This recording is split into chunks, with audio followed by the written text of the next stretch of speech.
So we are doing another show. This is one of the things that I get obviously excited about around this time of year. And we get the chance to talk very soon, about 5 or so minutes, to our friend Jeffrey Fann, aka at Talkin', no G, Talkin' ACC football. Or it's Talkin' ACC sports actually, but football today. He does baseball, he does basketball, the whole thing.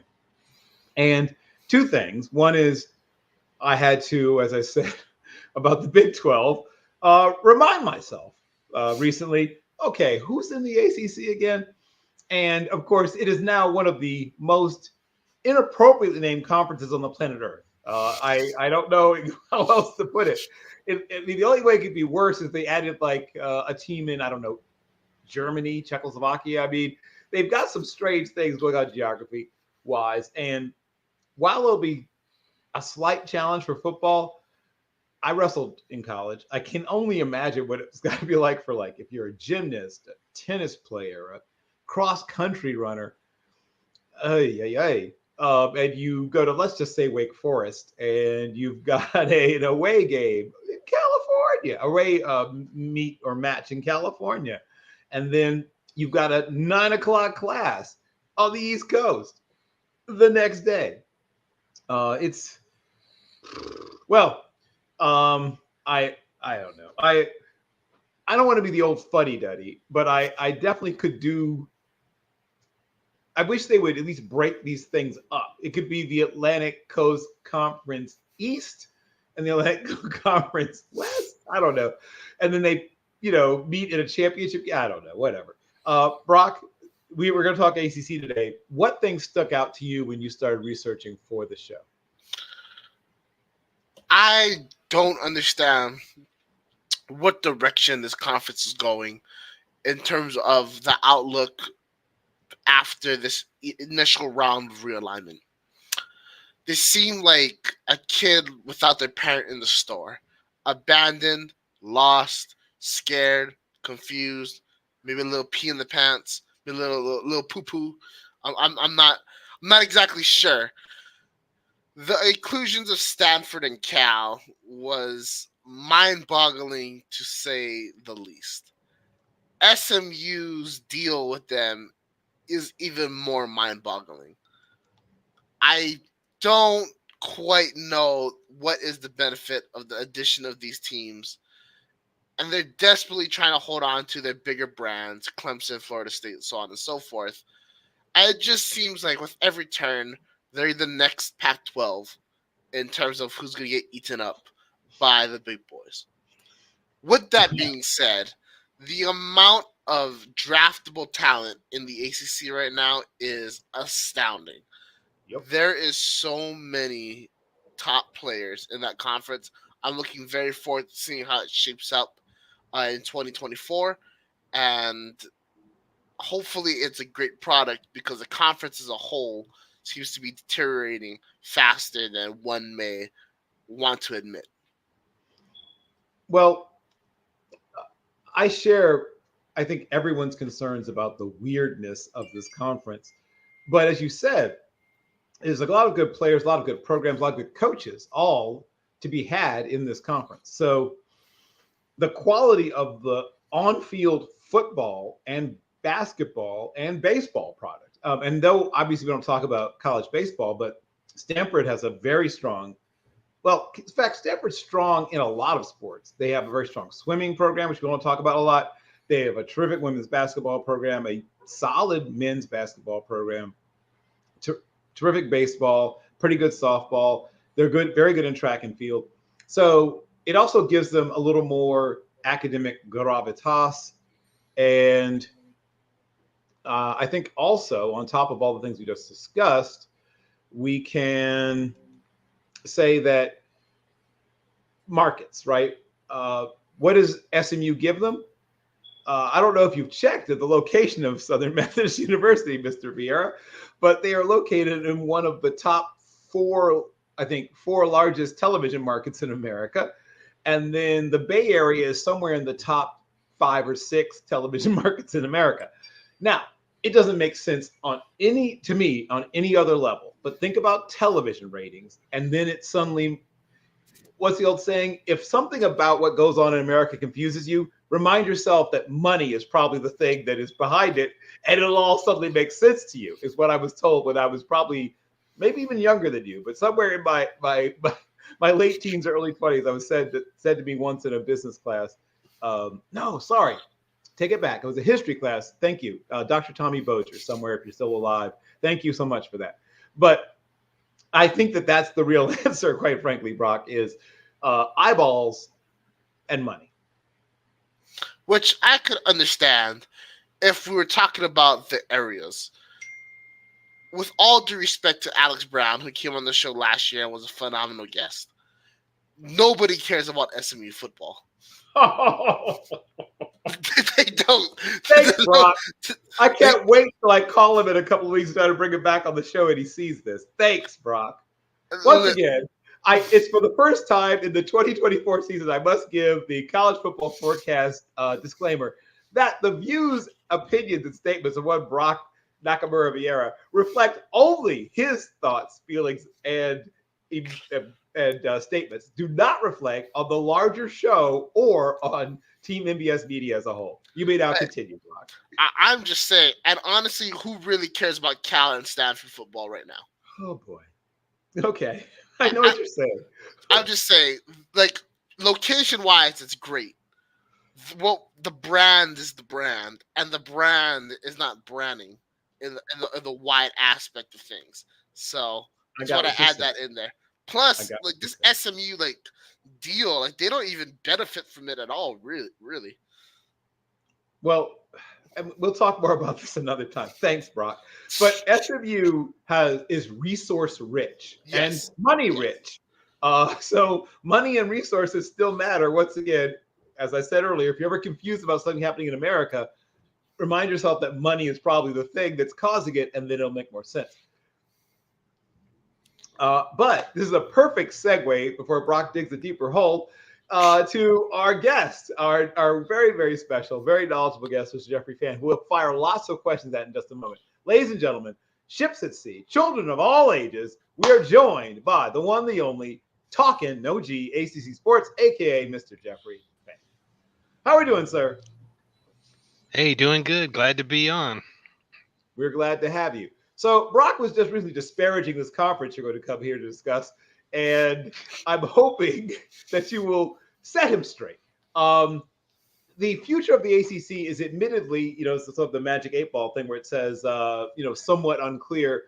But in your opinion, what do you think in the power, whatever the number is, 4-ish, where is the ACC ranking, and what do you think is the future of the conference?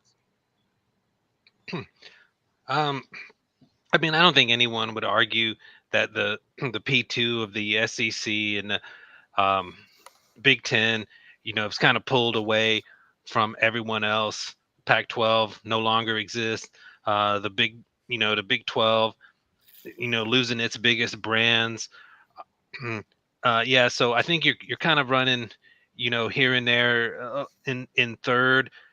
Depending on if you ask a Big 12 fan, they think they're 12 or Brett Yormark. But I kind of figured, in my opinion, the difference between the two is pretty negligible at that point. And, you're splitting hairs, saying who's third at this point, because the real competition is trying to stay with the power too. I think for the short term, the most recent tax returns, showed the ACC, only $6 or $7 million behind the SEC. Of course, they're going to get a huge bump in the coming future.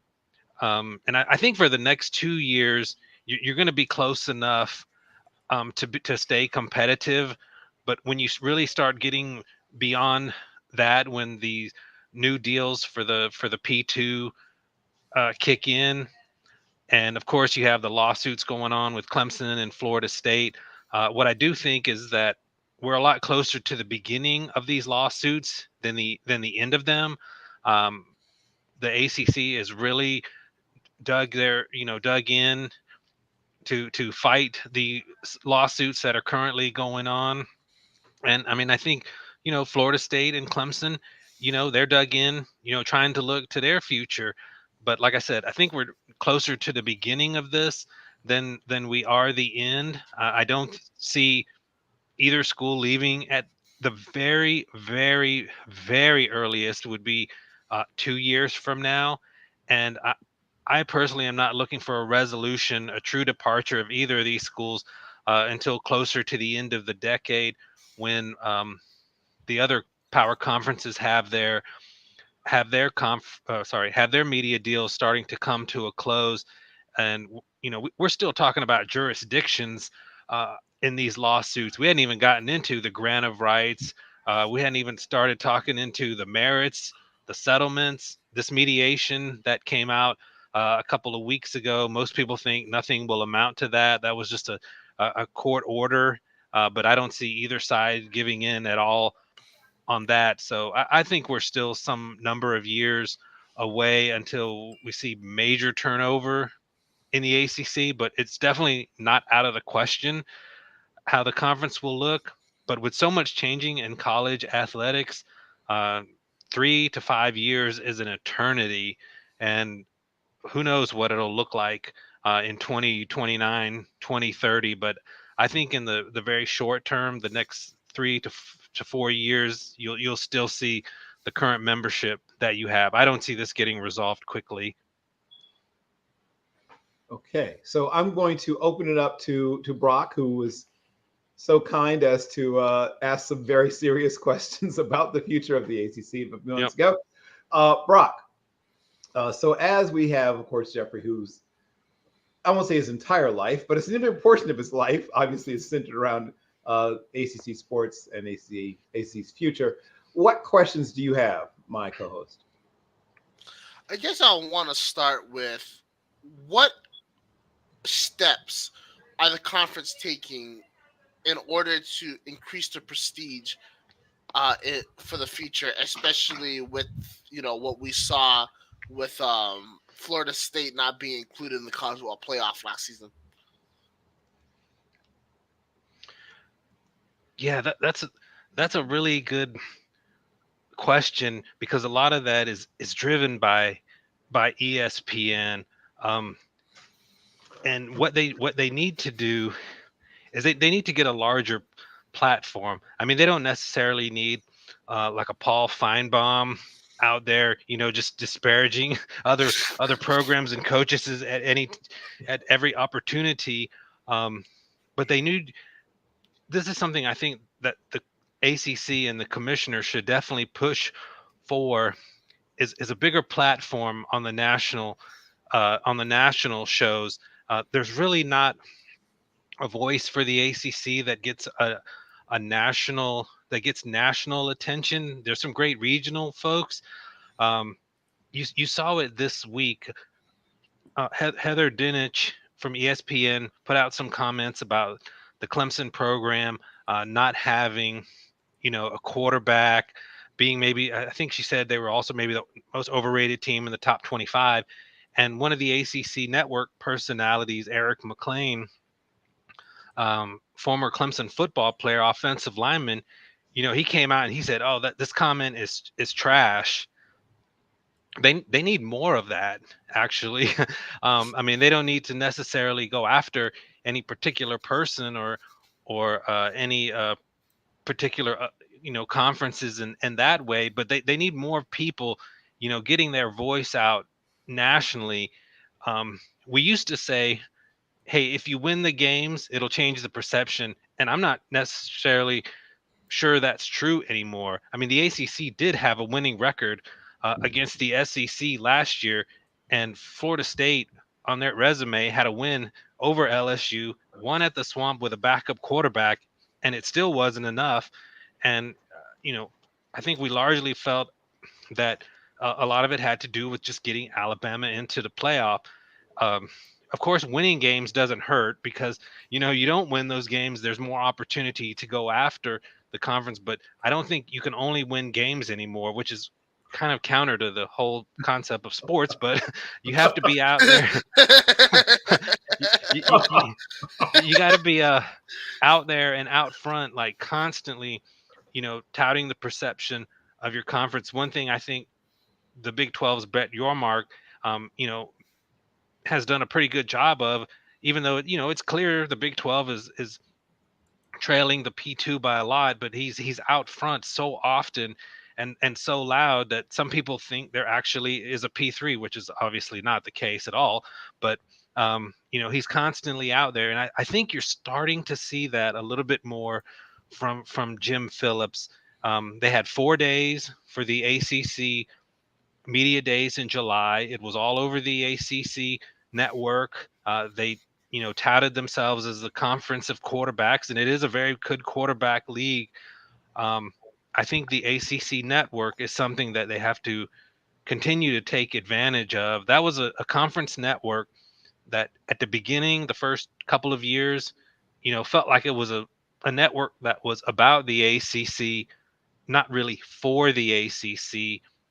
But in the last 18 months, I think it's become a lot better at promoting the conference, especially when you saw what happened to Florida State, the media personalities that they had on there. They had EJ Manuel, former Florida State quarterback, being very passionate about them being left out. Eric McLean, um, oh man, they had a Virginia Tech quarterback or wide receiver. I think Eddie Royal. Eddie, I think that's who it was.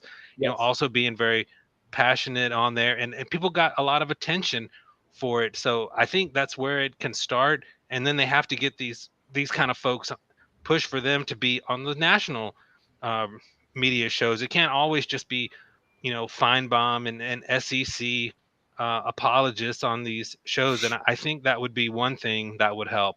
If I was the conference, I would really, push for more of their personalities to be on these national shows. Okay, well, So it's sorry. I was going to say, Brock, you're from the generation of the meme wars. It sounds like maybe they need to get a bunch of mean tweeters to get them focused and fired up and ready. But yeah, go ahead. What was your next question, Brock? no, I want to transition it over to the prospects of the 2024 season and get your thoughts on some of the teams that are representing the ACC. Right now, in my opinion, there is a dark horse in the conference, and that's Virginia Tech. I think that they are peaking right at the right time. I think Brent Pry has it going on over there, and I think that they could potentially sneak into the conference championship and potentially the college football playoff. It's a long shot, but I wouldn't be surprised if they get it done. What do you think about Virginia Tech this season? Yeah, I totally agree with you there, Brock. Virginia Tech is an absolute wild card in the conference, and the combination for them is they've got quality quarterback play, Kyron Drones. Some people have even called him a dark horse for being a Heisman candidate. It needs to work a little bit more on his accuracy passing, but he's shown the ability to be maybe one of the best dual threat quarterbacks in the conference. The talent level has definitely increased for Brent Pry and Virginia Tech. They have a quality defensive line. Um, and the other thing that really benefits them is they've got a pretty soft schedule.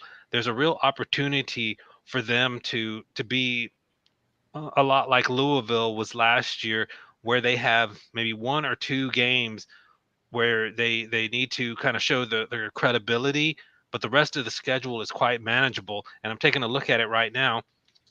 They open the season with Vanderbilt, Marshall, and Old Dominion. That's an absolute must that they start the year 3-0. Then they get Rutgers at home, which should be a pretty decent team.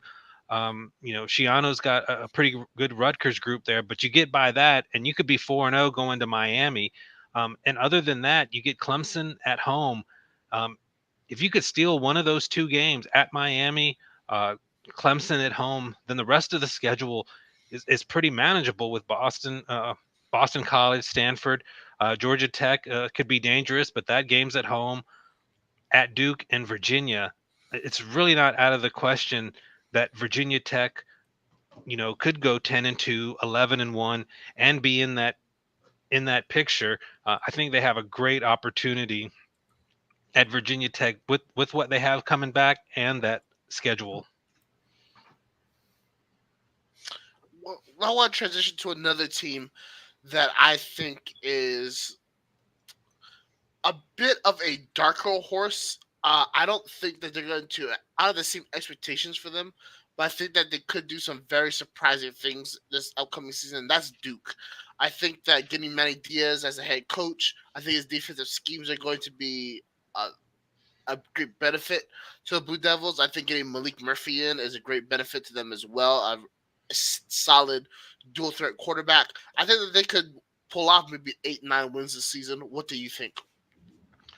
I'm not sure I'm quite as high on Duke as you are, Brock. I was definitely on the same page as Virginia Tech, but I do like the Malik Murphy transfer coming in for Duke. I think Manny Diaz was underrated at Miami, and I think he did a little bit better job than he was given credit for. But I think this is going to be a little bit tougher transitional year for Duke. I do expect Diaz to get you know Duke to that level where we've kind of seen him the last few years overall with Cutcliffe and Elko, where they were winning 7, 8, 9 games, making bowl games, producing upsets. But I'm not sure if I see that this year. I think a good result for them would be to make a bowl game.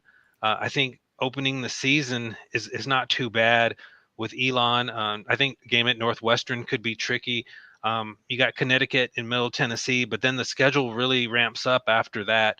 You get North Carolina, who's a talented team uh, at home. You go on the road at Georgia Tech, Florida State, SMU, at Miami, at NC State, Virginia Tech. Um, I just don't see a lot of wins between the North Carolina and Virginia Tech team, and they may actually be better than their record results, but that's a really tough stretch of games there. You could look at that, and they may not be favored in any one of those games from September 28th through November 23rd. Actually, I don't know if they'll be favored in maybe maximum one of those. That's a really tough stretch of games. If they can steal a couple of those, I think they can reach a bowl. But I think in a typical ACC year, I would agree with you that they could win 8 or 9 games, but the schedule might be a little bit much for them. We'll kind of transition it over in the same state. I want to get more your in-depth thoughts on North Carolina right now because, quite frankly, I don't really know how to feel about them entering this season. Yeah, North Carolina it's a really interesting team when you look at them because Mac Brown has accumulated, some talent there. They've recruited pretty well. They've got some playmakers. They got an All-American potential with Omarion Hampton at running back. They got a new defensive coordinator, Jeff Collins, who, frankly, he was a disaster at head coach when he was at Georgia Tech, but he's had more success as a coordinator at other places. And each year, it seems like of the last few, you know, with Drake May and Howell at quarterback. I mean, this was NFL quarterbacks quarterbacking North Carolina, and they would get off to fast starts only to fade late in the year and raise hopes up. And so it's kind of had questions about Mac Brown's and how they've done their strength and conditioning, things like that at North Carolina. But we know that they have recruited pretty well over the last several years, and they're a team that is also a wild card. I don't know if they can get to the ACC title game, but they could be a team that could really make some noise in the ACC if they can kind of harness that talent. They have a new quarterback, likely Max Johnson coming in, who's got big shoes to fill from Drake May. But I think if they can get that defense elevated, which was, in general, kind of terrible last year, especially late in games. Remember the Georgia Tech game? They completely collapsed in the fourth quarter of that game. And what they have on their schedule, if they get by Minnesota in that opening game, I mean, look at the next 3 games, 4 games for them: Charlotte, North Carolina Central, James Madison at Duke, which could be a pivotal game, and then you get Pittsburgh at home. I mean, you get by that Minnesota game. I mean, the season and the start for them could really take off, and then you get Georgia Tech at home. You've had trouble with Georgia Tech, but that is a home game. And then you're at Virginia, which should be a winnable game. I mean, they're probably going to be favored in the majority of those games. So if North Carolina can get off to a quick start, win that game at Minnesota, they got a real opportunity to be 6-0, 5-1 at some point during the season, get into the top 25, and then it's just a matter of if North Carolina can learn from recent years of how they've collapsed late in season and hold it together, and they have an opportunity to have a really good season as well. Moving on to the more premier programs in the conference, Florida State is a team that I am very intrigued with. Now, they lost a tremendous amount of talent in the draft last season, and I'm quite frankly a bit concerned about DJ Uiagalelei as their starting quarterback. But I think this is still a team that can be very competitive in 2024. Can you talk about Florida State and some of the players that you think are going to have a massive impact for them this season? Yeah, and I'm with you there with you, Brock. You know, DJ Uyunglele has had an entire collegiate career of expectations. Came into Clemson as a 5-star. The heir apparent to that great quarterbacking legacy of Deshaun Watson and Trevor Lawrence, and it just didn't pan out at Clemson. For all his arm talent, he just didn't elevate the team. And it wasn't all his fault. Sometimes I think he gets a little bit of unfair treatment. Clemson had certainly let their wide receiver talent drop off since the Justin Rosses and Sammy Watkins that Taj Boyd had, and the Mike Williams. There certainly wasn't that level of receiver talent and team speed that the other quarterbacks had. But I mean, it was definitely that Uyunglele has question marks, and he goes to Oregon State, and he plays reasonably well. But I think you saw against better talent. Um, he's still, he just hasn't been the quarterback collegiately that many expected. And during these transfer quarterback battles, when Cam Ward was available, I kind of looked at it like, if Florida State landed Cam Ward, um, I think they were going to be a national title contender, even with all the losses that you were talking about. Of course, he ends up in Miami, and I think it's a huge question mark. I think Uyunglele is a question mark. I mean, if he can finally live up to the expectations, Florida State can be a top 10 team, and if he doesn't, that's going to be a lot. I think people forget that Jordan Travis, his intangibles and his leadership, he elevated that team last year to be better than the sum of its parts. I mean, it was a good football team, no question. It was talented, but I don't think anyone would argue that from top to bottom, they match the talent level of an Alabama or Ohio State or Georgia. I mean, they had good talent, but I'm not sure it would be at that level. And Jordan Travis elevated that team. Um, because of his ability. If Uyunglele is just an average quarterback, I think that Florida State becomes maybe a 9-win team, loses a couple games this year. They'll be a factor in the ACC because Norvell's done a good job, but I'm not sure they're a playoff team. It's going to depend on if they can get all ACC level play out of Uyunglele. They have hit the transfer portal and they've done a good job with that. Norvell is definitely, has been as good as any other ACC coach in landing talent. And one guy I'm definitely looking at is Marvin Jones out of Georgia at defensive end. He got some playing time there. And we've seen other transfer defensive linemen like Jared Verse last year, like really just explode when they get to Florida State. I think defensively, they're going to be as good as what we saw at the end of last year. They've got to replace that wide receiver talent that you saw. So some guys are going to have to emerge on the offensive side of the ball, but the defense could be very good. It's all going to come down to, I think, Uyunglele's consistency and his ability to play against the better competition. Before I throw it over to Bill, who I know has a slew of questions waiting for you, especially when it comes to draft prospects. The last team I want to talk about is Clemson. Now, Clemson is a team that they befuddle me. I think is the best way to put it. They are one of the more premier programs of college football for ever since the 2020 national championship game. It's been clear that they've been a step behind everybody else in college football, made ever more evident by their lack of action in the transfer portal by choice, and also Dabble Sweetie's comments last year when it came to offensive coordinator Garrett Riley that Riley needs to learn the quote unquote Clemson way or Clemson offense. I think Clemson is a team that is just ready to, what's the right way to put this? Let everybody down in terms of expectations. What do you think about the Clemson Tigers? I think we're going to know really quickly this season where Clemson is stand. I mean, they opened the season in Atlanta with the Georgia Bulldogs. It pains me to say it, but I got to be complimentary of the Bulldogs here and give them credit. They have been the premier football program over the last 3 years. Two national titles last year. They lost a close game to Alabama. Um, they may have been the best team in college football even last year.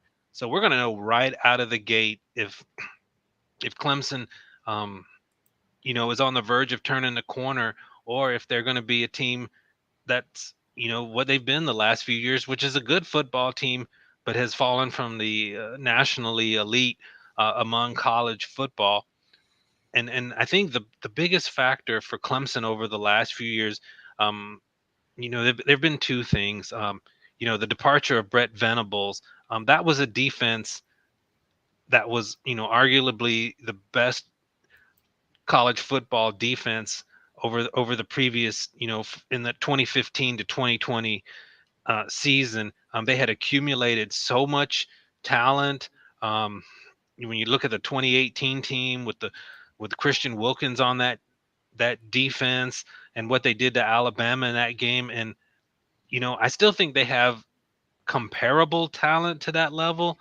Um, but what's Wes Goodwin coming in and replacing Venerables? I mean, that was replacing a defensive legend at Clemson, and he's had some moments where he looks a little bit like he's learning on the job. Um, when you beat Venables, it was like you had a perfect game plan, but it happened so rarely during his time there, especially the last few years, and so you've gotten to a point where Clemson couldn't just get away, if they had a bad offensive game, just purely relying on their defense. And I think you saw some good things from them the second half of the year, but I think that's been one factor. And then the other factor, is you've had these NFL caliber quarterbacks like Deshaun Watson and Trevor Lawrence, and just a little bit of a step back in play from Uyangale and Cade Klubnik has affected the offense, because the other thing Clemson doesn't have and didn't have the last 3 years. I mean, who can stretch a defense from that offense? I mean, Will Shipley was a solid running back.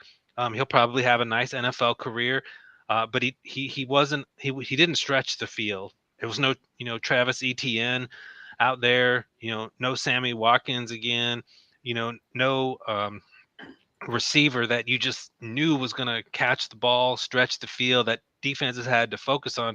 So it didn't matter who was coordinating the offense, they were easy to defend. Quality defenses, you know, all they had to do was, stay at the line of scrimmage 10, 15 yards, because nobody could get behind the defense. So, in fairness to what people say about the offense coordinator and the quarterbacks, they just didn't have a lot of speed. And, they've got some nice young receivers coming in for Clemson this year. And we'll see right away against Georgia if they can stretch the field a little bit, even if they lose to Georgia, if it's competitive, if you see some explosiveness from the offense, they can get into the top 12, win the ACC, um, and get into the playoff. But if again they can't, if they can't stretch the field, they could certainly turn to a team that can lose 3 or 4 games. That's really what I want to see. You just haven't seen from Clemson the last few years that explosion on offense. That their offense strikes fear in nobody the last few years, regardless of who was playing quarterback. So they've really got to be able to start to stretch that field again if they want to, get them back among college football's elite programs. Bill, I'll turn it over to you. Well, I do have, as you mentioned, a slew of questions. So I will go through at least a few of them, and I'll find out, if my read of the conference, if my analysis of the conference aligns closely, hopefully, at least in places with what you have. And I'll start with some of the teams we just discussed. I'll start with Clemson. Clemson's, despite having no longer, being able to just trot out two or three NFL type wide receivers every year as they used to, still has players. Their quarterback position, as was mentioned, no longer has slam dunk top five type quarterbacks also. So that's it's hurt them, and we just said that. But they still have players. They still have draftable players. Tell me, in your opinion, Mr. Jeffrey Fann, who are some of the players that Clemson will trot out this year that people, despite the fact they may not have all the name recognition of the past years, are still players that should be watched and that you think have a chance to play at the next level? Well, he's only a sophomore, but I think he's going to emerge as one of Clemson's next great defensive linemen. Is the 5-star Peter Woods. I mean, he flashed last year his ability. They're talking about moving Woods all over the defensive line, and I think he's going to really be a big part of that defense. He made some freshman All-American teams. He was a guy that lived up to that 5-star hype, and I think you're just going to see him to continue to get better along that defensive line. You got Barrett Carter at linebacker, who I think might be the best defensive player in the ACC. He might be the best linebacker in the entire country, definitely among the top three. So there's still a lot of talent along that defense, and like you said, Bill, it's draftable talent. If you look to the offense, now Phil Maffa is going to get the opportunity to carry the load rather than split time with Will Shipley. He's not a burner. I mean, he's got decent speed, but we'll make we won't make him faster than what he really is. But he's going to be a hard runner. He's got some ability. Got some ability to catch the ball, and he's a guy that gets better as the game goes on. And you give him more carries, and you put him in the fourth quarter. I think Clemson's going to have a better chance, especially than early in last year to close out games with Maffa back there at tight end with Jake. Let me Brenningstool. Yeah, I think he's a quality tight end that should help open up some of that passing offense. You've gotten Antonio Williams back healthy after last season. I think he's probably been Clemson's best receiver the last few years, but struggled, with some injuries. You get him healthy, I think you have an opportunity. And then, you have some young players like Bryant Wesco coming in at wide receiver, um, TJ Moore at wide receiver. Those are freshmen that I think can make an impact on that offense. So, Clemson might not have the 2015 to 2020, talent level where they were just, had 7, 8 NFL players on both lines of scrimmage, and have drafts where they have 9, 10, 11 players drafted. I definitely don't think they're at that level, but this is still a really talented team, arguably one of the 2 or 3 most talented in the ACC. They have enough talent to match up with some of the better teams in the country, even if it's a notch below, like I said, with the Georgias and the Ohio States. So, Dabo Sweeney's gotten kind of dinged for the transfer portal, but he's managed to hold on to a lot of his best players and have those guys returning. There's a lot of continuity within the program. Um, then then rather go outside on the transfer portal. Uh, so if some of these wide receivers emerge, there's enough talent elsewhere on the team to allow Clemson to make some noise this year. Okay, that is helpful. And as mentioned, I'm going to roll through. So you mentioned at least one or two players that are underclass players that are going to make an impact. Obviously, they're hoping at Clemson. Who are some other ACC newcomers that we'd be worth paying attention to that you think will be talked about throughout the season? Yeah, they got a tight end at him down in Miami, Elijah Lofton. Um, he's come in and just drawn a lot of praise from the coaching staff at Miami. If you go through Miami's roster, I mean, this might be the most talented Miami team that they've had since they've been in the ACC. It definitely among one of the two or three um, most talented. And we can talk about more about Miami later, but um, they've had Cam Ward come in at quarterback, Martinez at running back, and now you've got another threat there at tight end with Lofton. I think that's going to be potential impact freshman player. We've talked about Wesco and more at wide receiver for Clemson. Um, you've got Edwards, Santeria Edwards, defensive line for Pittsburgh, and that was a name that I seen come up from the Pittsburgh staff in different articles um, around the country uh, that they expect him to be a big part of that defensive rotation. We know the history with Pittsburgh and their defensive uh, some of their defensive stars over the last few years, and Edwards has a chance to be that as Pittsburgh tries to get back among the better teams in the ACC. Prior to last year's season, I mean, you could argue that in 21 and 22 that they were one of the two best teams over that 2-year period in the ACC. Won an ACC title, won 20 games over that 2-year period, and then the bottom falls out last year. But guys like Edwards will try to get Pittsburgh back. Another impact freshman I think could make some noise is Anthony Curry, a 4-star running back that Georgia Tech won over Texas A&M. It was kind of came down to the final day on that one, and that was a big pickup for Georgia Tech. And they say early in those spring practices he's been as good as advertised, and he could give Georgia Tech a really strong 1-2 punch at running back. They have the 1,000-yard rusher Jamal Haynes coming back, who's looking to have an all ACC type season, and then replacing Dante Smith, who was that second running back last year for Georgia Tech, could be Curry, who he's drawn a lot of raves and praise for his ability. So he's a guy to definitely keep an eye on at Georgia Tech.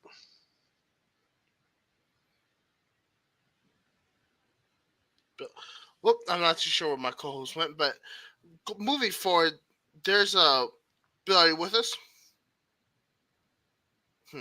Because there are a couple players that I want to kind of talk about in particular, and the first one I want to begin with is Blake Miller out of Clemson. To me, he is my premier offensive lineman in the conference. Do you believe in that statement, or do you disagree with me? No, I definitely agree with you, Brock. When I looked at my top offensive linemen in the ACC, I had um, Blake Miller right there among the top five. He's a quality guy, and that's something that with Clemson's offense struggling over the last few years, uh, it hadn't just been skill position talent. It's also been on offensive line. It's been you know kind of average, to be perfectly honest. And I think Blake Miller is definitely a guy um, who's among the top offensive linemen in the ACC. That's for sure. I think he's definitely gonna, help that transition, you know, from Shipley to Maffa, help that running game. And yeah, he's definitely a guy that on my list I had him as number two behind Darius Washington and Florida State. So I'm high on Blake Miller. Billy, are you back with us? There you are. Oh, we can't hear you right now, Bill. Bill, we can't hear you. Is that better? Yes, now you're good. There we go. So, as was mentioned, I have many questions, and I will roll through some of them now. I still believe there might be another program that hasn't been discussed yet. There's a shot at 9, maybe even 10 wins that hasn't been mentioned yet. And I'm going to see if you agree or disagree with me. We'll find out in a moment. So, we mentioned a lot of the possible quote unquote dark horses. Duke was thrown out there. I think everybody sort of agreed that Virginia Tech has a legitimate chance. Miami has not been mentioned yet as a team that might win 9 or 10 games this year.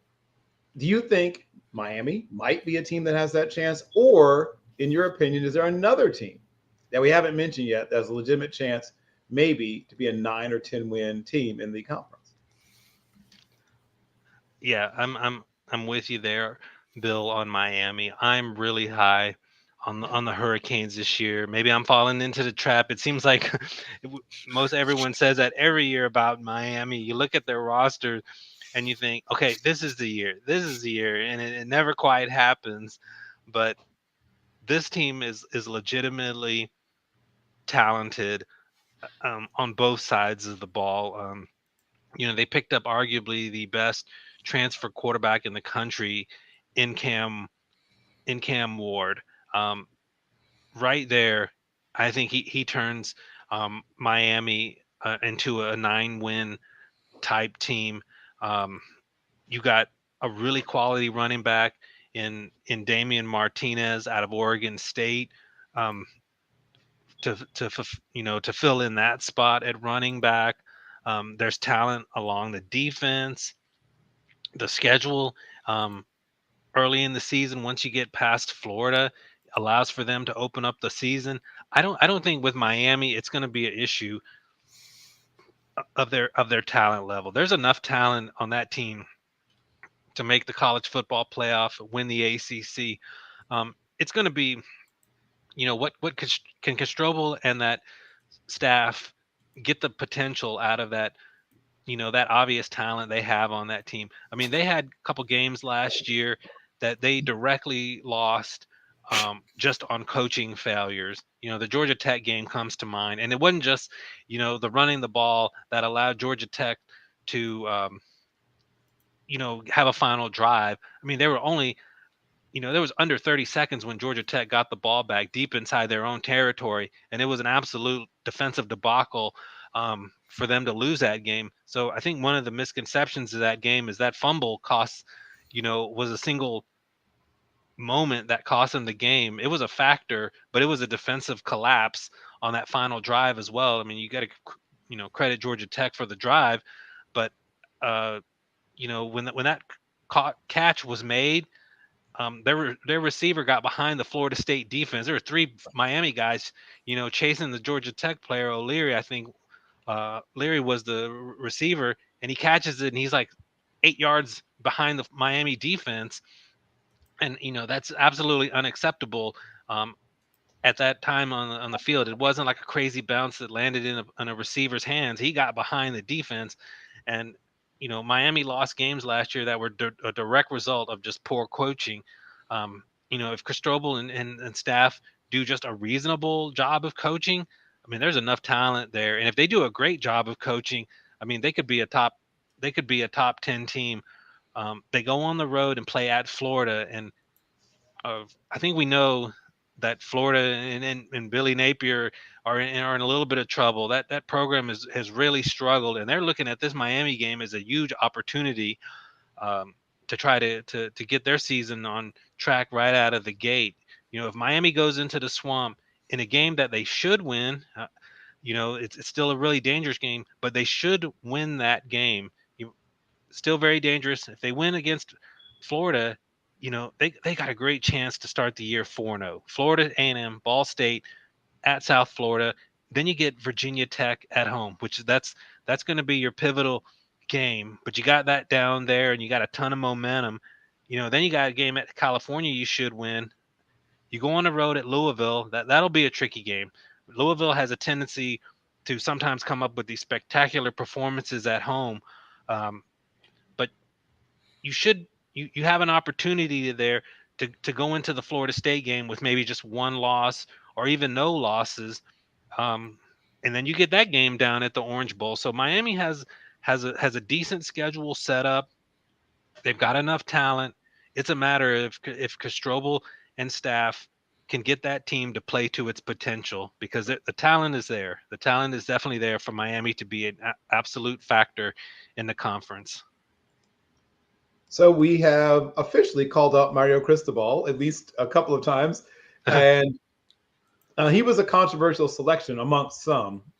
Even though it was the favorite son coming home to others, people looked at some of the things that happened when he was at Oregon. And once again, you mentioned what Carolina does, getting off to a strong start and sometimes fading down the stretch. We've seen some other programs sort of in this conference suffer from that same malady. So I have a few other questions, and I will ask them now. So as I look at the conference, and it was the conference of quarterbacks for a little while there, right? At least that's one of the things that ACC tried to call itself. It's not quite the same level of quarterbacking, but one of the things that is important in an upset game is a quarterback rising above the level that you normally would expect. I'm going to ask you about 3 possible upset games that you see on the schedule for one of the sort of top programs where they might drop a game. And we might have just talked about one a second ago. You mentioned the Are We Back Bowl of Miami versus Florida a second ago. So let's walk through. Take us through some of the games that you truly believe, Jeffrey, could be possible upsets where a team that people think might be a championship contender might drop a game. I think it could start as early as next week. Florida State playing Georgia Tech in Ireland. This is a big deal. Over there in Ireland, the game's already sold out. It's going to be game day. Georgia Tech is trying to continue the resurgence of their program under Brett Key. Florida State, coming off the debacle selection show of last year. I mean, they've got a lot to prove with a new quarterback there. And this is a really dangerous game for Florida State because Georgia Tech, especially on the offensive side of the ball, can definitely pull this upset. We saw Georgia Tech last year. If you don't believe in Georgia Tech, you just go back and watch the game against Georgia, and that Georgia Tech team, did things to that Kirby Smart defense, and it probably wasn't the best Georgia defense of the last 3 years, but we know they are absolutely were loaded on the defensive side of the ball, and still has like 5 stars and NFL talent all over that defense, and Georgia Tech manned up and at the line of scrimmage pushed Georgia around over 200 yards of rushing offense in that game. It was a competitive game. It was a 2-score game late, in that game going into the fourth quarter. I'm not sure if Georgia Tech overall, really was capable of pulling the upset, but it was a competitive game at the line of scrimmage. And Georgia Tech has a really solid offensive line. They have game-breaking speed. We talked about Clemson lacking that. Well, Georgia Tech's, and Eric Singleton has a track star at wide receiver, and he can stretch defenses out. I mean, he was running at Georgia Tech on their track team. Jamal Haynes at running back, Haynes King, who was really a revelation at quarterback. Nobody knew what to expect after he transferred from Texas A&M, and if he could cut down on some of the turnovers he had, he did everything else pretty well at Georgia Tech. I mean, he's got more speed than people give him credit for. He's got a pretty good arm. I mean, they're set at quarterback, and if Florida State is not prepared 100% for this game, Georgia Tech is ready for that. Um, we'll see if Georgia Tech's defense is real. I think the real question mark is if they can kind of hold up, which their defense last year was a mess, no question about it.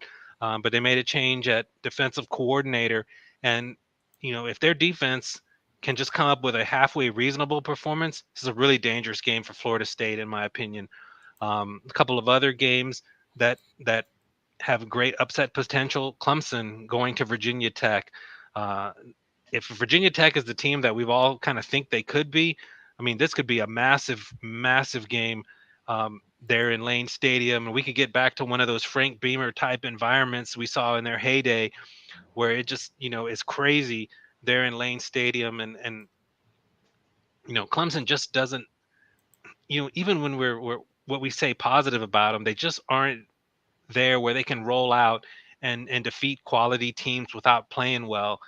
They go into Lane Stadium, have a little bit of an off game. Virginia Tech, gets going in that one, and that's a really game that could be ripe for an upset. And then the other game I'm looking for is Miami at Louisville. Um, Louisville over the past 5 or 6 years, when they've got a good team and things get going in Louisville, they have a tendency to just show out at home. I think if you all remember back in 2016, Florida State came in as the number 2 team in the country, and Lamar Jackson and that Louisville team just went bananas on that Florida State team. And then as recently as last year, Notre Dame comes to town, and they'd won some 30 straight games against ACC opponents, and they were a really quality Irish team. I mean, that Irish team should have beat Ohio State if they don't drop an interception in the final drive of the game. And as far as I'm concerned, they had Ohio State beat, and Louisville just ran them off of the field in that second half. I mean, they just had like crazy momentum going, and that's a really tricky game for Miami on the road at Louisville. So if you're looking for like 3 potential upsets of of possible ACC contenders against teams, that are either dangerous or trying to become contenders themselves, those are the 3 that have kind of stood out to me. Yeah, and I agree. Those are all potential. I don't use the term trap game because you should see some of these coming, Jeffrey. This shouldn't be so much of a trap. I'm assuming the coaches have been yelling at their players about some of these games, like these and Georgia Tech. I agree is one of those. They're going to beat somebody that they're not quote unquote not supposed to beat this year. Louisville is going to get somebody at home because they do have that every year. And Brock mentioned Duke. Duke's going to beat somebody they're not supposed to beat at some point. So I don't know if they're going to be as good as Brock said, but they're going to beat somebody they're not supposed to. So as I mentioned a second ago, while Clemson has sort of eschewed the transfer portal, there's impact freshmen and impact transfer players. You mentioned some of the newcomers who were impact freshmen. You mentioned at least 1 or 2 of the impact transfer players already, including that incredibly talented running back who I love. You mentioned Martinez from Oregon State. Give us some other of the impact transfers, and if there's some other impact freshmen you haven't mentioned yet, we'd love to hear about them. Yeah, when I look at some of the transfer portals, the ACC and their teams did a great job picking up some quality quarterbacks in the transfer portal. So we've talked about Cam Ward. I think that goes without question. That was a great pickup for Miami. Damian Martinez, the running back. But I think NC State did a great job in the portal as well, picking up Grayson McCall from Coastal Carolina, who really had a fine career down there, and now he moves up in the big stage. Last year they had Brennan Armstrong, and it was a bit surprising that that transfer pickup didn't quite pan out, especially given how successful he was early in his career at Virginia. But I think Grayson McCall gives NC State, who we haven't really talked about today, a chance to be one of those dark horse factors in the conference. Miami, again, with another strong pickup in the portal, and this time on the defensive side of the ball, picking up Marshall Powell from Washington, who was on that team's playoff defensive roster, shoring up that defense in Miami, another pickup there. And then we mentioned him briefly, Marvin Jones Jr., the defensive end from Georgia. I mean, he's the guy with the great bloodlines going to Florida State. Florida State's had a tremendous success in the portal, picking up defensive players the last few years, and I think Marvin Jones could definitely be another one in that list of players.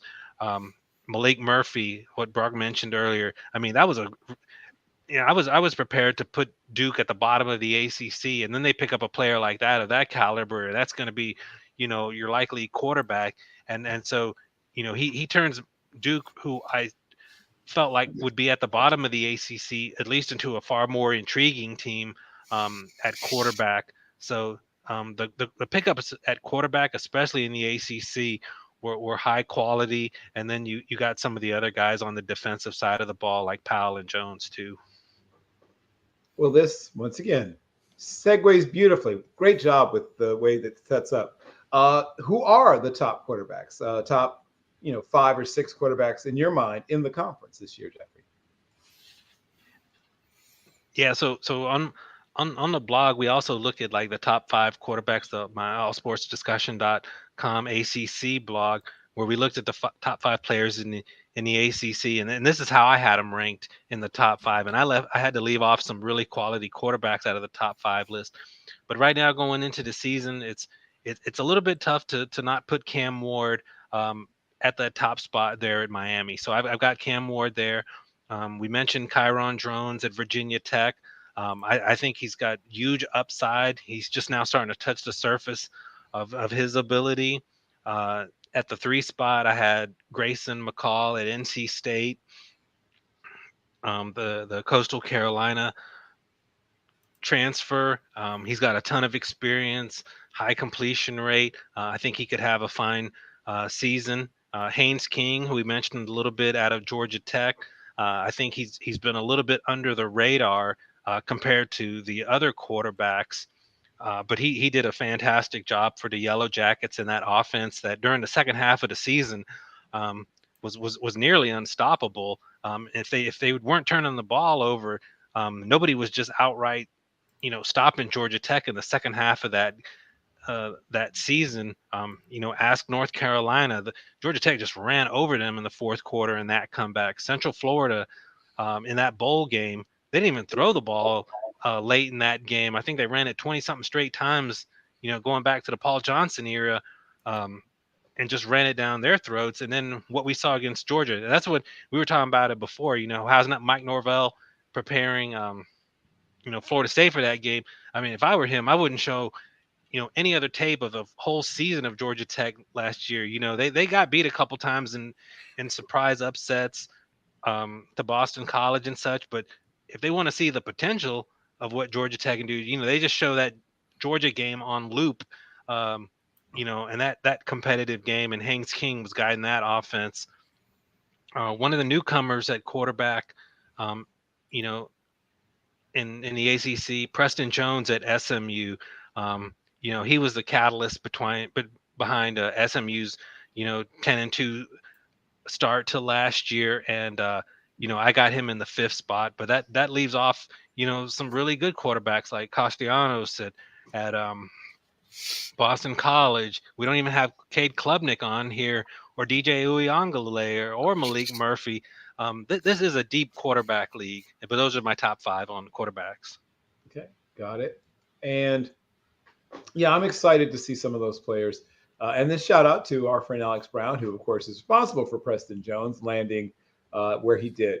So now let's talk about running backs. You just mentioned the brutally effective running attack that Georgia Tech unveiled in about the last 5 or 6 games of the season, which wasn't nearly as effective early in the season, maybe because of play calling, maybe the offensive line improved. I'm not sure, but I don't remember being as impressed by their ability to run the football when I saw them the first couple of times. And then, as you said, all of a sudden a little chill in the air hits, and then from the last part of October all through November into December, they looked, like you said, like a vintage, name a team, Air Force, Oklahoma in the 70s, name an unstoppable running attack. But who are, in your mind, are the top five running backs in the conference, Jeff? Yeah. I'm looking at Marion Hampton at North Carolina. Um, Tremendous talent back there. I mean, he's arguably one of the three or four best backs in all of college football. I got him at the top of the list. I really like Damian Martinez out of Miami, the Oregon State transfer. He was an All Pac-12 player caliber the last couple of years, freshman All American, big get for Miami. Um, for ACC fans to get familiar with what they're bringing in from Cal. They're bringing in one of the best Mm. collegiate running backs in the country in Jaden Ott. Um, Hmm. that is an absolute guy to keep an eye on for ACC and college football. Pan is Jaden Ott. He's big time.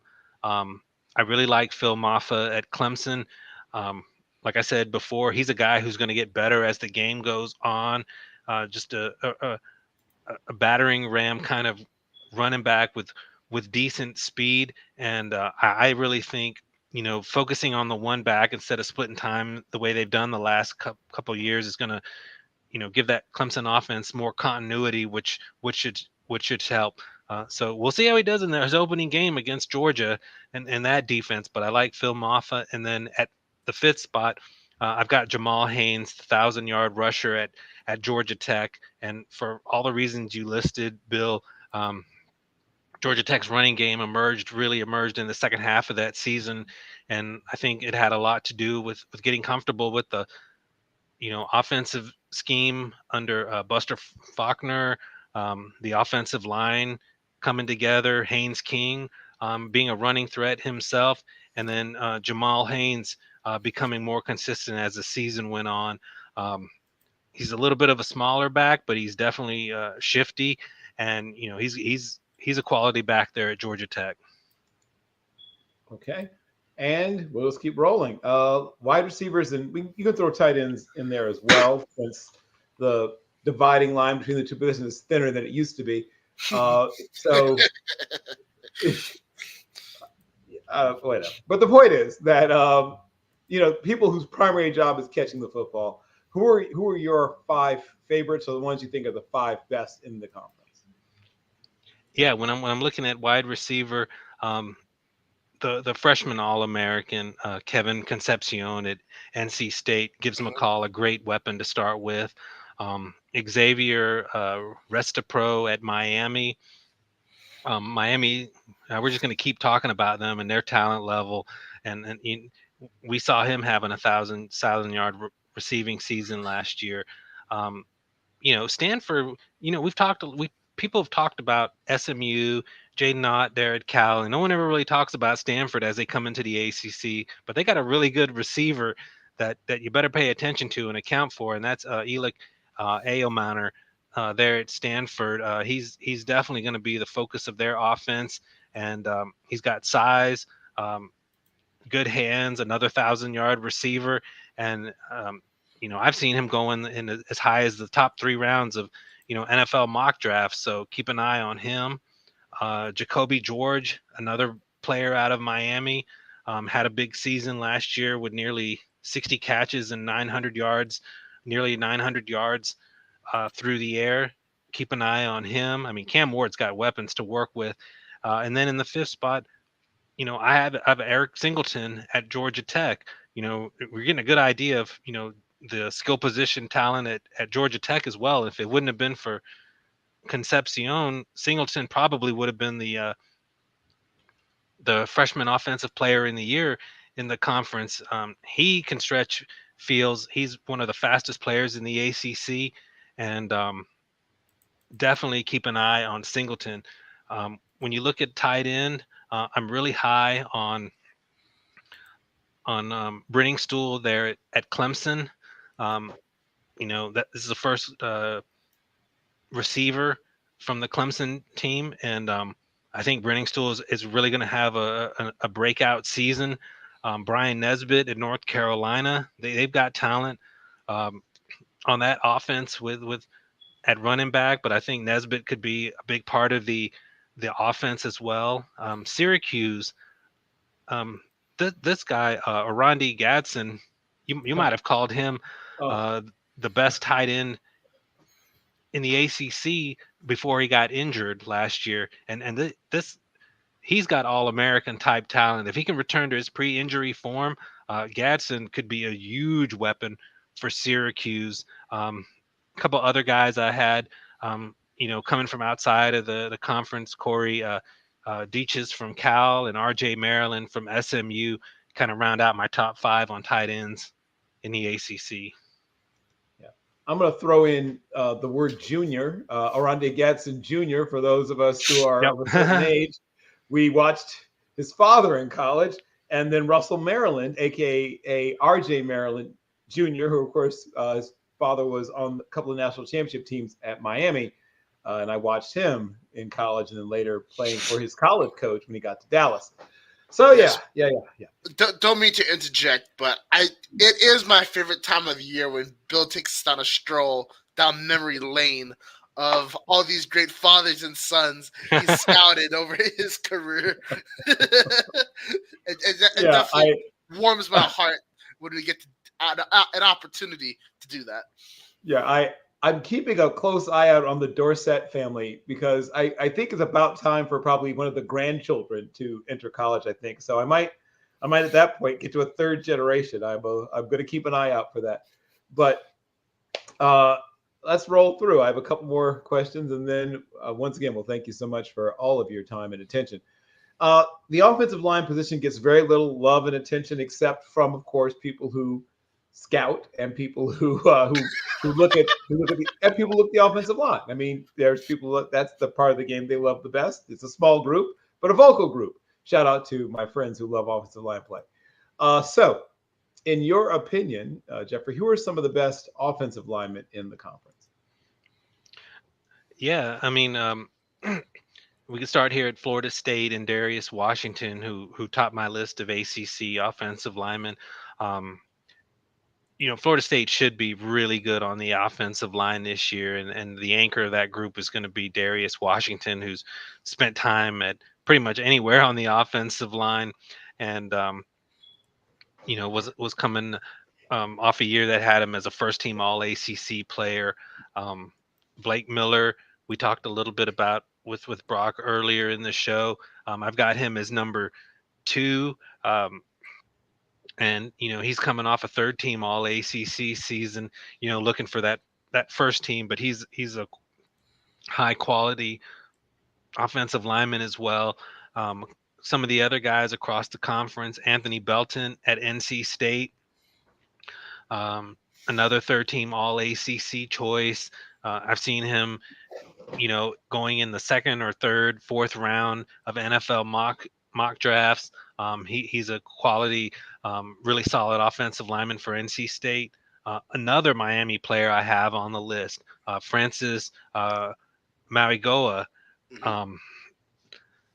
was honorable mention All ACC last year. He had a solid season last year. Just a sophomore, he could really have a big season. And then on the 5th spot, I'm looking at one of the All AAC players from last year. From SMU, Justin Osborne is a new player to the ACC that I would definitely keep an eye on. Excellent. And I want to make sure that we do spend a little time on the trenches because you just mentioned what Georgia Tech did to people, and especially towards the end of last year. And a lot of that was the trench work. Their offensive line, to me, was almost unrecognizable from the people I saw in the first few weeks of the season. And like I said, I don't know if it was coaching, if the players just saw the game differently or just played differently. But let's talk about a few other pieces. On the defensive side of the ball, so much of what happens or doesn't happen on a defense is due to if your linebackers can stop the run and cover. And of course, that's how the game has changed. It used to be that you could be Dick Butkus and you were, just come downhill, flat back, slam into an offensive guard, throw him into the backfield, and then, attack whoever had the ball at that point. And if you could do that, if you covered, that was kind of an extra added bonus. And then we saw, when the Steelers of the 70s began to look at smaller, faster linebackers, Lambert played in the low 200s in college. It was never more than about 216 pounds, even as a pro. And then they had Jack Ham up to 224. Both those guys could run with almost every receiver in the league, with a couple of exceptions, and could run with all the tight ends and running backs pretty much. And you saw teams now begin to look at coverage. Nowadays, it's coverage first for linebackers. And if you can stop the run, cool. But who are your top 5 linebackers in the ACC? Yeah, when I look at linebackers, I got Barrett Carter topping the list from Clemson, and some people might have him as the number 1 linebacker in all of um, college football. So if we want to, get into has Clemson really declined on the talent wise? Yeah, they've slipped a little bit, no question, but there's still a bunch of NFL talent, and Barrett Carter might be the best one of the bunch. Um, I got sitting in the number 2 spot on my list is Marlowe Wax of Syracuse. Yeah. Mhm. Syracuse got more talent than I think they were given credit for. With Gadsden, they got the transfer quarterback from Ohio State. We didn't even talked about um, Kyle McCord. him yet. Yep. But Yep. yep, exactly. But Marlowe Wax is a tackling machine at Syracuse. Another Miami player. I'm not kidding. Miami has talent. Francisco Mauigoa from Miami. I've got him at my number 3 linebacker. Um, at the number 3 linebacker spot in the ACC. Um, had 18 tackles for loss last season. Um, Duke, we haven't talked so many about too many other Duke players, but they've got a quality linebacker in Trey Freeman. Um, he had over 100 tackles last year, and he really helped make that defense last year a pretty strong unit. And then we have Power Eccles at North Carolina, a 3rd-team All ACC selection from last year. He's another guy that you need to be paying attention to if North Carolina is going to really turn their defense around under Jeff Collins. But it wasn't Power Eccles' fault last year. He was one of the better players on that defense. Right. And obviously, we just talked about the way the game is played. And while you need to be super strong in the trenches, because the game is a passing game, you need to have people in the back end. So, who are your top 5 safeties, and who are your top 5 corners? Who are the guys that are going to make their money running with those tight ends and wide receivers? Yeah, when we're looking at cornerbacks, I got Dorian Strong leading the way from Virginia Tech. Virginia Tech's got a great legacy, with their defensive backs over the years. Hadn't quite matched it recently, but we remember the Fuller family. It seemed like they had like a new Fuller every year coming out that went straight from Virginia Tech to the NFL. Um, for like 4 or 5 years there, it seemed like. But Dorian Strong, he's the top of the bunch in the ACC with Virginia Tech. Uh, Aiden White at NC State, he's been a really good cornerback in the ACC for a while now, and someone I'm looking at to be an All ACC type player. Florida State, when I say, I'm a little wondering how the offensive performs. I'm not too concerned about their defense, and they've got a good cornerback, Fentrell Cypress, the second there, and he's been good for a long time in the ACC. Came from Virginia a couple years back, where he was one of the ACC's best corners. Continued that at Florida State. Quincy Riley at Louisville, um, having an All ACC honorable mention season last year. And then again, I have a second Virginia Tech player at cornerback, and that's Mansour Delane, who's joining Dorian Strong, and maybe gives the ACC and Virginia Tech the best pair of corners, in the conference. So we want to look at safety now, and hadn't really talked much about Virginia during this discussion, but they got the best safety in the ACC, and Jonas Sanker, uh, Mm. over 100 tackles last year, 6'2". He's a maybe not yet a first rounder, but he's definitely potential to be a second day NFL pick. Um, Mashal Powell, another transfer for Miami, could be one of the best safeties in the ACC. We're looking at Florida State here. I had Shyheim Brown was an All ACC third teamer last year, and now I've got him as definitely one of the top safeties in the ACC. Um, Pittsburgh's had some really strong safety play over the last few years, and I have Donovan McMillan in my fourth spot after a 100 tackle season in 2023. And then we have another player from Cal. They've got a little bit more talent than people talk about. I've got Craig Woodson being in my fifth spot, a guy who's had over 150 tackles the last 2 years in an honorable mention all Pac-12 seasons. Yeah, I am pleased to hear at least a couple of teams that had not been mentioned previously get at least some mention during as we break down some of the best players at some of these positions. And as we pound down the home stretch of your time with us, and once again, I thank you so much. So we talked about dark horse teams. Who are the, not underdogs, but the overdogs? Who are the teams that you expect to be the top three teams in the conference? Um, I gosh, I'm gonna probably get in trouble mid-season for saying this, but I've fallen into the Miami trap. I'm really high on. Oh, brother. Oh, Man, brother.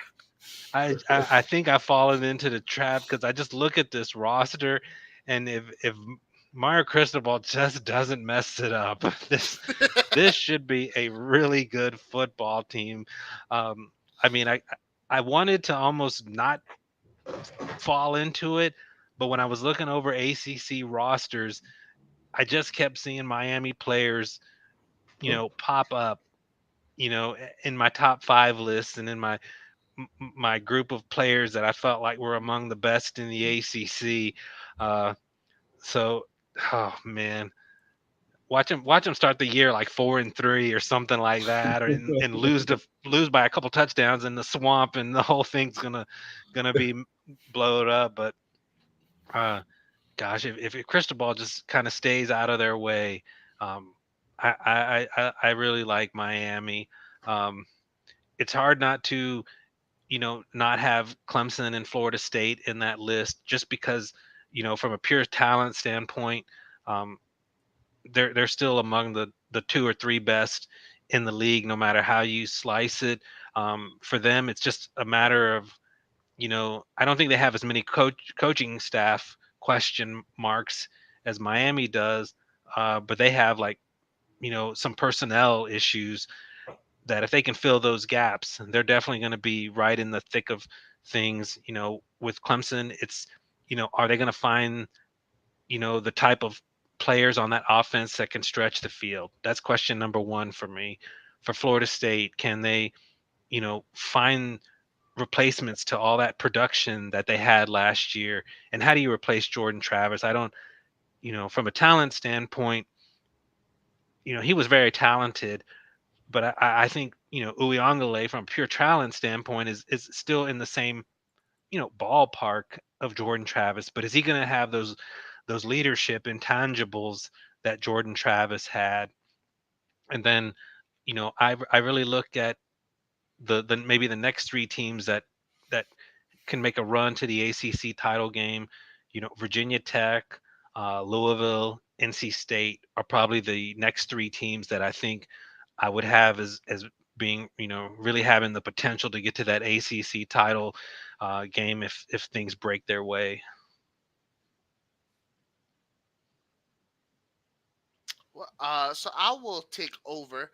And my question for you is, when we look at SMU, what are your thoughts about the program now? And based off the fact that we know how much love they get from their boosters, could they be a serious contender in the ACC for the upcoming 5 or so seasons?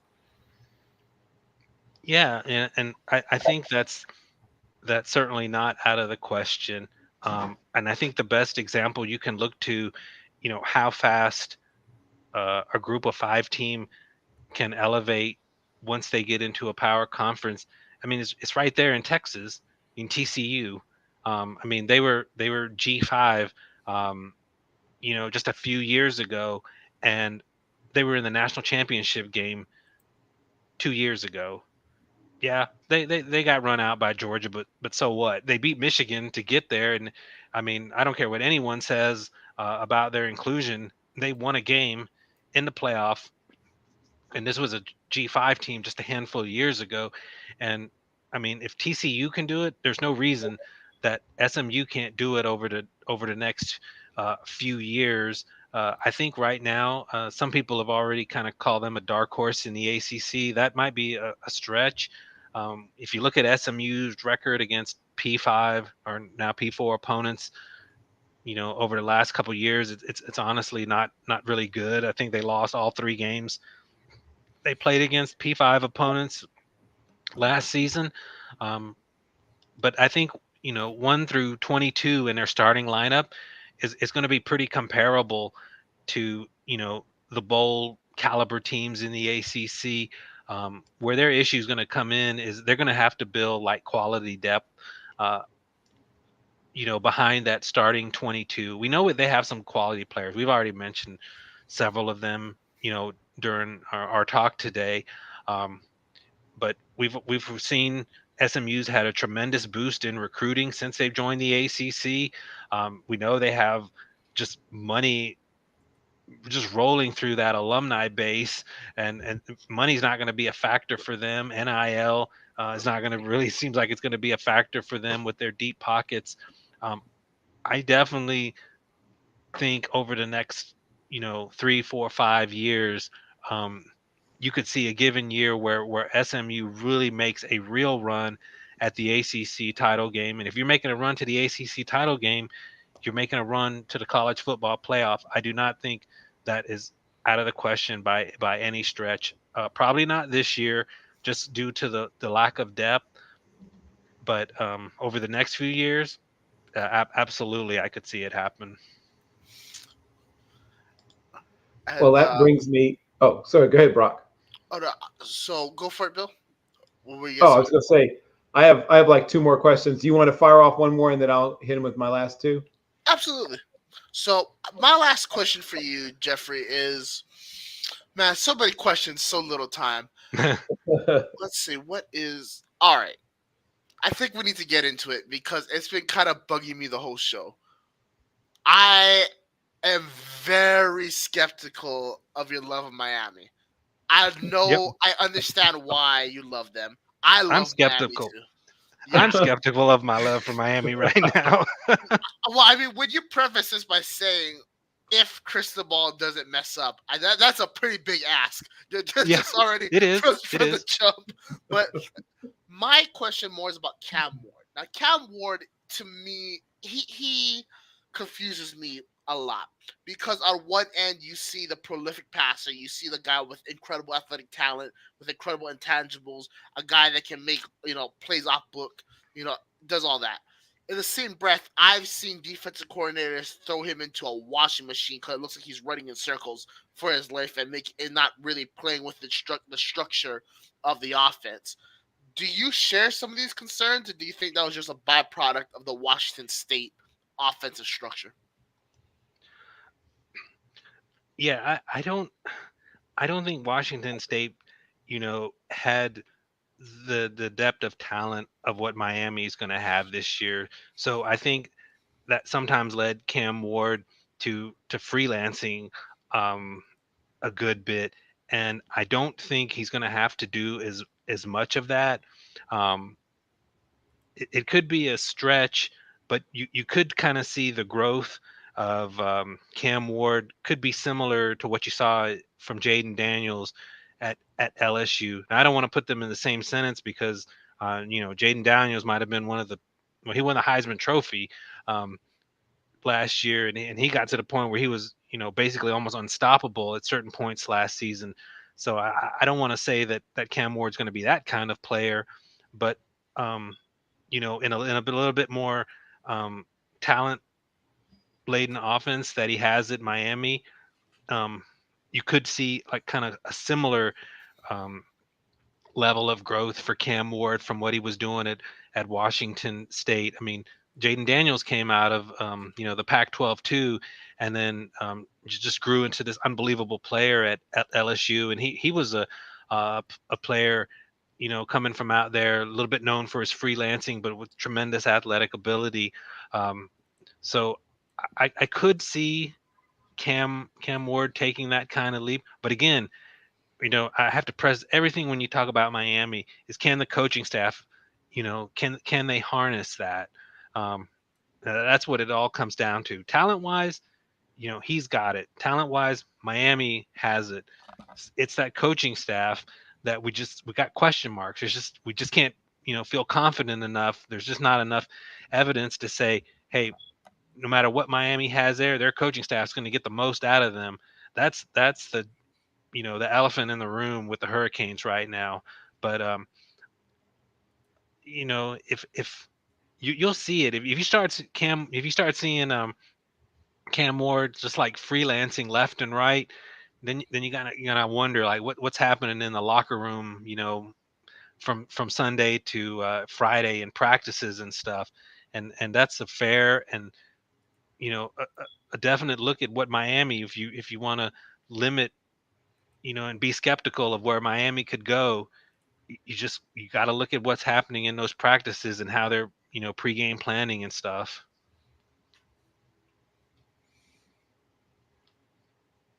Okay, well, I agree with a lot of what you said, and I watched Cam Ward pre-Washington State. I fell in love with him when he was still at an Incarnate Word.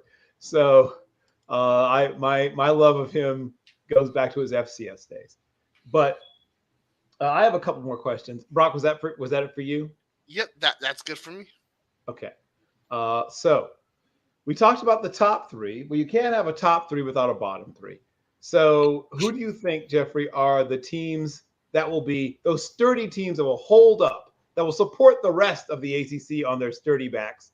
Who are those teams that you think will end up being the first to win the race to the bottom? Yeah. um I got two programs that kind of are leading the way, and and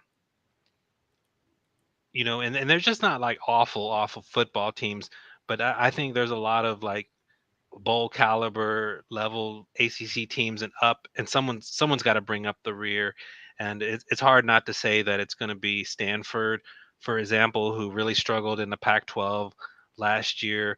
Um, when you looked at across their roster, we talked about the wide receiver, but overall, it just doesn't look like they have the across the board talent to stand up in the ACC. You know, I think they're going to struggle in their first year in the conference. Wake Forest, who only won one ACC game last year, um, they had some solid seasons prior to last year, but the bottom kind of fell out. And it's what seems to happen at Wake Forest. They get really high quality coaching uh, for a few years, and they're better than what people uh, think they're going to be. Happened with Jim Grobe there, and now Dave Clawson. They do tremendous coaching jobs, and they don't really change. Uh, but you can only get so much talent there.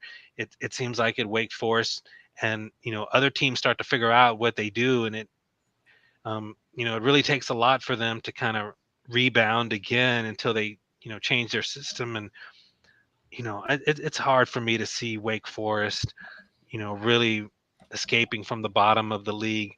And then I hate to do this to Brock, but it was hard to pick a third team, because I think that could have been one of a bunch of teams that could fall. But I had to kind of lean here on Duke, just because they got that 2 month stretch of games that could end up getting the better of them. Um, but not because I think they're probably at the level of Stanford or Wake Forest, who I think are going to struggle across the board. But I think Duke's schedule might end up getting to them. Other candidates that could slip down there. who knows if something happens to Jaden Ott, if they get a little too one-dimensional, they could really be near the bottom. Um, Boston College. Um, I know they had a coaching transition. You never know how that can go. Even though Bill O'Brien has a ton of experience, and but if Castellanos struggles under a new system, they could slip back. Um, I mean, Georgia Tech, we've been high on them, but if anyone's seen their schedule, it's one of the five toughest in all of college football. It is just incredibly difficult. And, theirs is a schedule. If they get to it, I mean, you could really look at them and say, man, you know, how's that team like a 4-win team? But I mean, you got to play Georgia, you got to play Notre Dame, you got to open the season with Florida State, you got to play Virginia Tech, they got to play Miami, um, they got to go to Louisville. I mean, a couple things go wrong there, and a team that I think is capable of winning against Notre Dame and Florida State, could end up at the bottom of the league just because the schedule is so difficult. So, Stanford and Wake Forest are the two that I feel like are the most likely to end up at the bottom. But then your third, bottom team could be one of any number of candidates out there. Well, I appreciate your insights as always, and I don't disagree with much of what you said. I think that the main thing for a lot of these teams, and we don't talk about injury because it's something nobody can control, but the teams that where depth is kind of a question mark, if they can avoid injury, they have a chance to exceed expectations. And then, of course, obviously, if they have more injuries than expected, it goes south very quickly, particularly once again, that second half of the season, because once you start getting injured, sometimes it gets to be kind of a ball rolling downhill. My final question, Jeffrey, is about the 5 games that you have circled on your calendar. Which are your 5 that you're the favorite for you, the ones that you are the most excited about watching? And it could be an ACC team against a team that's outside of the conference, or it could be an interconference game. But which are the 5 that you have circled? Yeah, I love this question because it goes across the board. Um, I, next week, because it's the first game and it has the potential to be a really good one. Um, is Georgia Tech and Florida State. Um, Game day is going to be there. It's a great opportunity, uh, for Georgia Tech to kind of appear on the national stage, but also a big opportunity for Florida State, to kind of put last season behind them. And then, it's the biggest game of week 0. So the nation will be watching. So from an ACC perspective, that's a huge one. My personal interest in Georgia Tech, I'm looking forward to it and I want to see what Florida State has coming back. Then, in the first week, we've mentioned it over and over.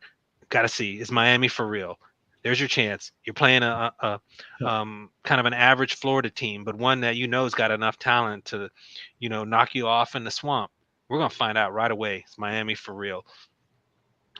NC State against Tennessee. Uh, in Dave Doran and NC State have been, maybe the ACC's most consistent winner in the last 5 or 6 years.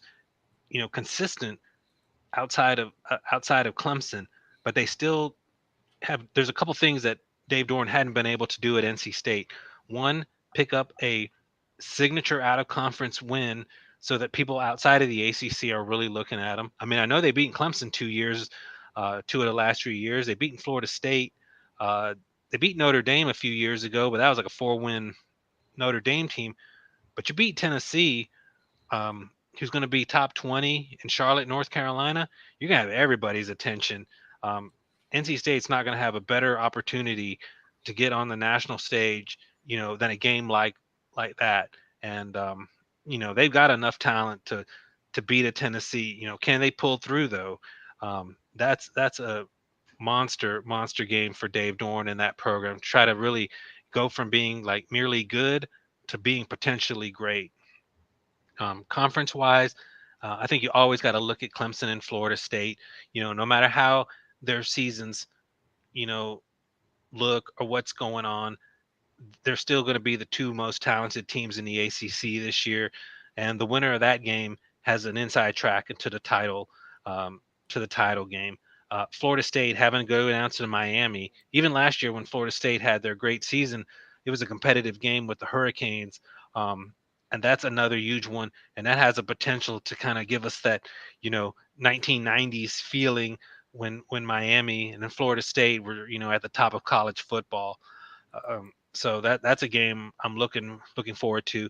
And then, um, another game early in the season where we're going to find out right off the bat, where's Clemson at? Are they on the verge of like free falling, or on the verge of coming back into the nationally elite? And I think it's really important for them against Georgia, in that game to be competitive.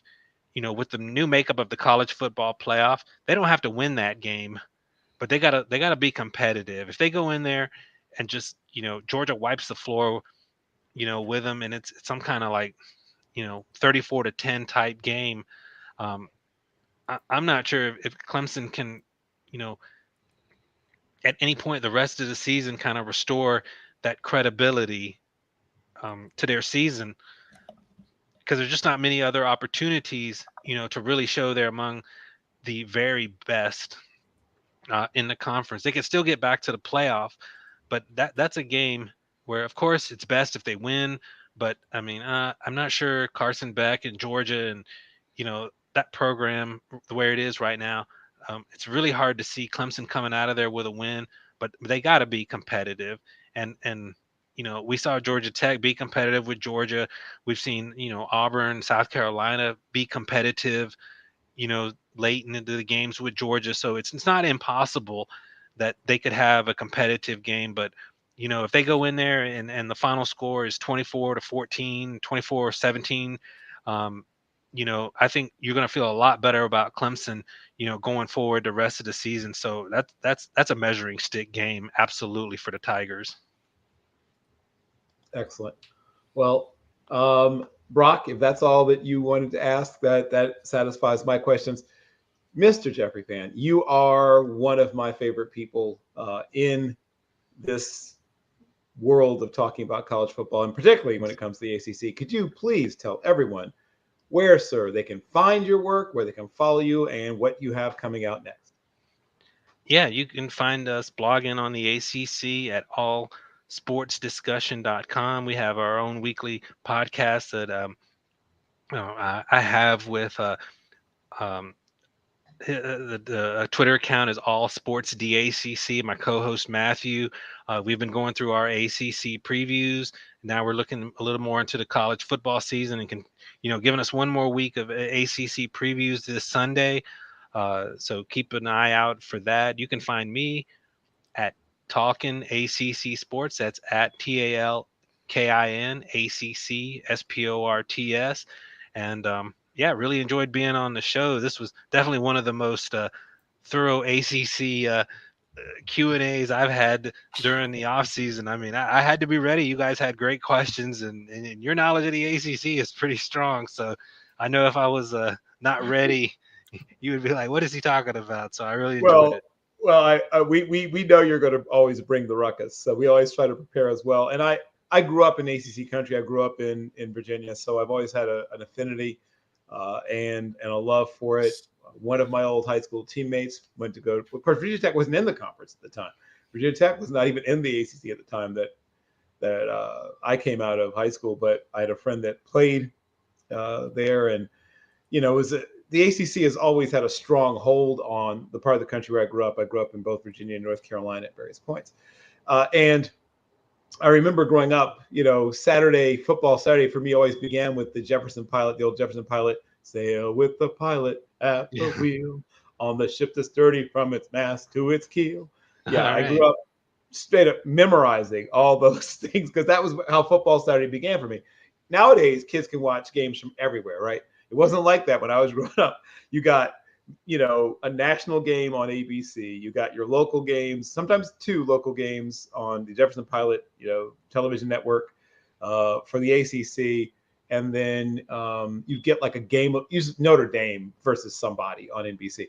So that's kind of a fixture. Notre Dame plays somebody, but now it's a Golden Corral buffet of football, and you can eat from everything.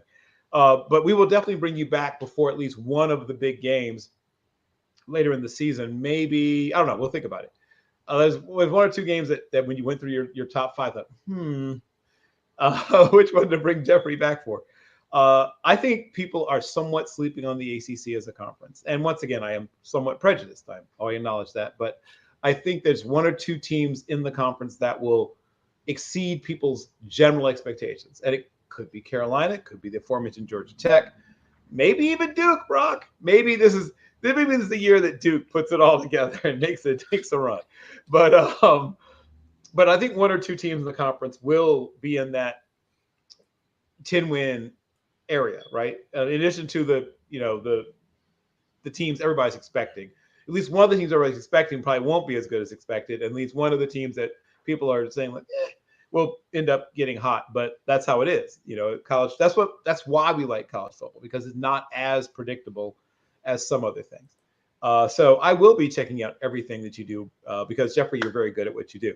And I will tell you, hopefully soon, as we look at the schedule. And, of course, the football will tell us sort of which game makes sense to bring you back for. Because, like I said, some of these games may not be as important as we thought, depending on how these threw out. But I do think we should bring you back before each one of the Virginia Tech games that we have circled. Because I think that is one of the teams that will end up being better than the general football public realizes. So, once again, at Talking ACC Sports, Jeffrey Fann, one of the best in the business. Thank you, sir. Thank you so very much. Thanks so much, guys, for having me on. Always. So, Brock, we have a decision to make, my young co-host.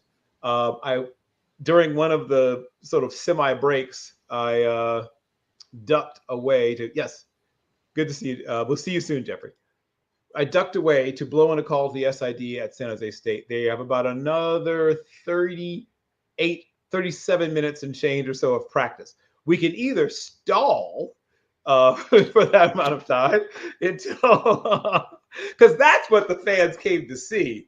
Yes. Two of us just talking about whatever comes into our heads for now a little under 36 minutes and 24 seconds. Until Becca becomes available, or I can re-rack this thing and then I guess maybe just record.